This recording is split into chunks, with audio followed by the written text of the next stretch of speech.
Deputy speaker గా అధికార party అభ్యర్థి మల్లు భట్టి విక్రమార్క ఎన్నికయ్యారు.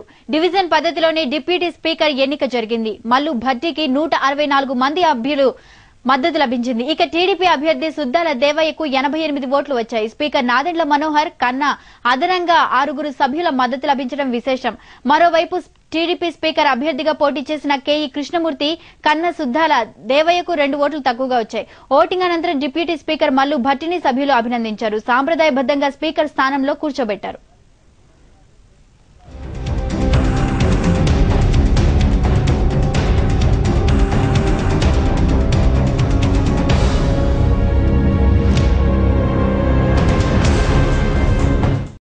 Ruchulu.com Making of Andhra recipes.